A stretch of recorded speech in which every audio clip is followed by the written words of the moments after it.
नमस्ते, जय धन्वंतरी। संस्कृत आर्य गुरुकुलम आयुर्वेद के विभिन्न क्षेत्रों पे कार्य करता है। एक क्षेत्रों में सबसे बड़ा क्षेत्र है मंत्र का, यानी देव व्यपाश्रय चिकित्सा का। तो आज युक्ति व्यपाश्रय चिकित्सा तो हो रही है, कहीं कहीं सत्वावजाई चिकित्सा भी हो रही है, लेकिन आयुर्वेद के क्षेत्र में देव व्यपाश्रय चिकित्सा प्रायः देखने को नहीं मिलती है। मंत्र से, यज्ञ से, देवी आराधना से भी रोग ठीक हो सकते हैं, ऐसा प्रचलन अभी विदेशों में देखने को मिलता है। बहुत साइंटिफिक रिसर्च उसके ऊपर हो रहे हैं। संस्कृत भाषा के ऊपर नासा भी रिसर्च कर रहा है, विभिन्न मंत्रों के ऊपर आज एम्स में भी रिसर्च हो रहा है। लेकिन जो मूल दाता है, जो मूल का कंसेप्ट आयुर्वेद का मंत्र का है, वो प्रायोगिक रूप में कहीं पर भी नहीं देखने को मिलता। इसका क्या कारण है? इसका कारण है वैद्यों को संस्कृत का ज्ञान नहीं है।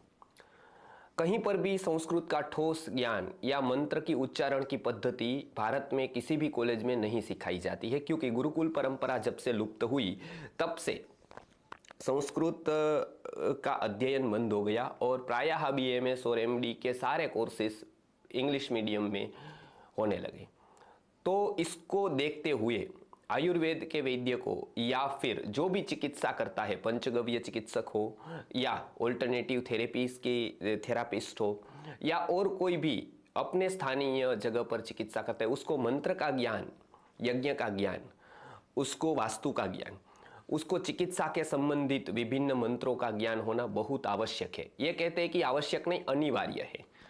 तो कौन दे इसको?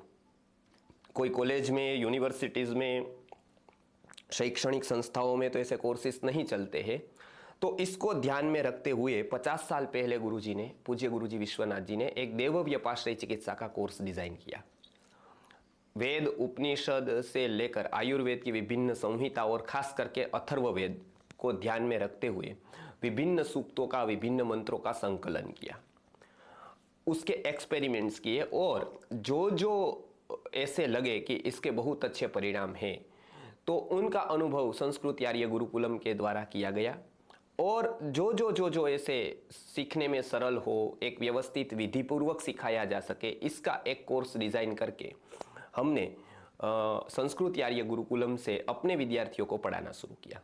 अब समय की मांग को देखते हुए बाहर के वैद्य या तो फिर बाहर के चिकित्सक भी इसका लाभ ले, इस हेतु से हमने ये कोर्स पूरा का पूरा इस बार चैत्री पूर्णिमा के अवसर पर, जो हर एक चैत्री पूर्णिमा को कोई ना कोई तंत्र पर हमारी शिविर होती है, तो इस चैत्री पूर्णिमा को देव व्यपाश्रय चिकित्सा के ऊपर एक पूरा कार्यक्रम है, जिसमें मंत्र को सिखाने की विधि, मंत्र के क्या प्रभाव है वो एविडेंस के साथ, आयुर्वेद की संहिताओं में जहाँ जहाँ भी मंत्र दिए गए हैं वो कैसे सीखे जाए, उसको उच्चारण की पद्धति उसकी क्या है, ये एक होम करने की विभिन्न पद्धति क्या है, डेली कौन से होम कर सकते हैं, या किस रोग में यज्ञ चिकित्सा से बहुत ही लाभ मिलता है।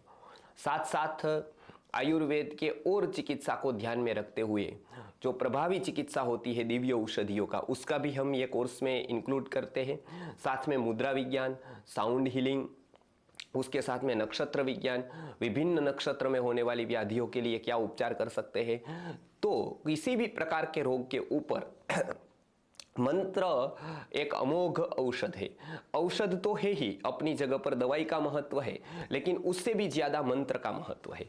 तो विधिवत मंत्र की चिकित्सा कैसे की जाए, मंत्र को कैसे सिद्ध किया जाए, किस रोगों में मंत्र का प्रभावी उपचार हो सकता है, किस तरह से आराधना करके हम मंत्र को सिद्ध कर सकते हैं, पंचकर्म में कौन से कर्म उसके साथ साथ किए जा सकते हैं, साथ साथ अपनी बीमारियों के लिए हमको कौन सा ध्यान, कौन सा मंत्र आयुर्वेद की संहिता की दृष्टि से करना चाहिए, साथ में किस प्रकार के हमारे जीवन से या किस प्रकार के हमारे जो साधना से विभिन्न रोगों के उपचार हम कर सकते हैं, ये सारा का सारा ज्ञान हम 4 दिन में देने वाले हैं। तो एक शिविर रखिए चैत्री पूर्णिमा के अवसर पर।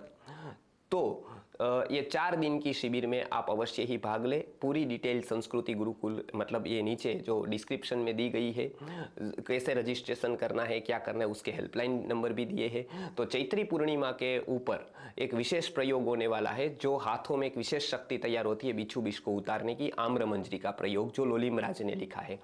तो ये प्रयोग हम हर साल करवाते हैं और इस साल भी करवाने वाले हैं। साथ में जहां जहां पर भी देव व्यपाश्रय चिकित्सा में मंत्र, औषधि, मणि, माला, बलि, होम, उपवास, प्रायश्चित्त इत्यादि का महत्व बताया है, वो सभी प्रकार का, खास करके प्रायश्चित्त, आयुर्वेद का कंसेप्ट बड़ा है, तो उस हिसाब से प्रायश्चित्त देकर भी हम रोगों को ठीक कर सकते हैं। साउंड हीलिंग, संगीत के द्वारा भी हम चिकित्सा कर सकते हैं। और सबसे बड़ी बात, सूर्य विज्ञान आज इतना प्रचलित नहीं है, तो सूर्य विज्ञान के ऊपर भी कार्य करके हम बहुत सारे कष्ट साध्य रोगों में परिणाम ला सकते हैं। तो ऐसी अनेक प्रकार की दैवी चिकित्सा सीखने के लिए आप सादर आमंत्रित है।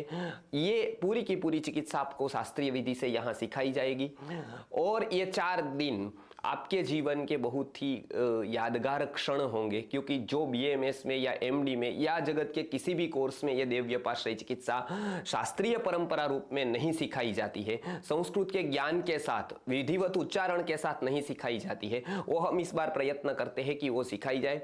तो लिमिटेड लोगों को ही लेना है, तो जो लोग भी आना चाहे, ज़्यादा से ज़्यादा लोग इसमें हिस्सा ले। खास करके आयुर्वेद के चिकित्सक, पंचगव्य के चिकित्सक या आयुर्वेद में रस लेने वाले कोई भी व्यक्ति इसमें प्रवेश ले सकता है। पूरी डिटेल नीचे दी गई है। तो ये देव व्यपाश्रय की चिकित्सा का एक नया आयाम जो शुरू करने वाले हैं, तो उसमें ज्ञान इच्छुक जो व्यक्ति है वो आयुर्वेद को सीखकर भगवान धन्वंतरी की ये परंपरा को आगे बढ़ाए। नमस्कार, जय धन्वंतरी।